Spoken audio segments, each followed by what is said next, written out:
দর্শক, কক্সবাজার সমুদ্র সৈকত থেকে সর্বশেষ জানাচ্ছেন সহকর্মী আয়াস রনি।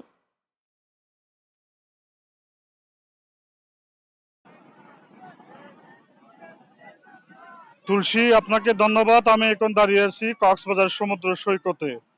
ঈদুল আজহার আজকে দ্বিতীয় দিনে দেশের বিভিন্ন প্রান্ত থেকে হাজার হাজার পর্যটক কক্সবাজার সৈকতে এসে ভিড় করছে। সকাল থেকে কক্সবাজারের সৈকতের লাবণী পয়েন্ট, সুগন্ধা পয়েন্ট এবং কলাতলি পয়েন্টে আমরা ঘুরে যতটুকু দেখেছি এবং বিভিন্ন বিনোদন কেন্দ্রে পর্যটকদের আজকে দ্বিতীয় দিনে উপচে পড়া ভিড় লেগে আছে।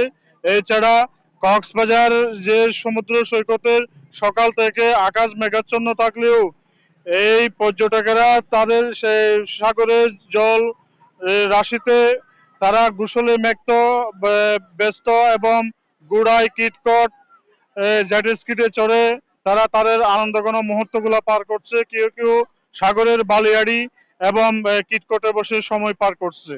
এছাড়া কক্সবাজারের যে আইন শৃঙ্খলা বাহিনীর পক্ষ থেকে যেটা আমাদেরকে জানানো হয়েছে, টুরিস্ট পুলিশ, জেলা প্রশাসন থেকে আরম্ভ করে লাইফ গার্ড সহ সবাই পর্যটকদের নিরাপত্তার জন্য কাজ করে যাচ্ছে, যাতে কোনো অপ্রীতিকর ঘটনা না ঘটে। পর্যটন সংশ্লিষ্ট যারা রয়েছে তারা আমাদেরকে জানিয়েছে ইতিমধ্যে রেস্টুরেন্ট, হোটেল মোটেল থেকে আরম্ভ করে সবখানে পর্যটকদের পদাচারণায় মুখরিত হয়ে গেছে। এই ছিল কক্সবাজার সমুদ্র সৈকত থেকে আমার কাছে সর্বশেষ তথ্য।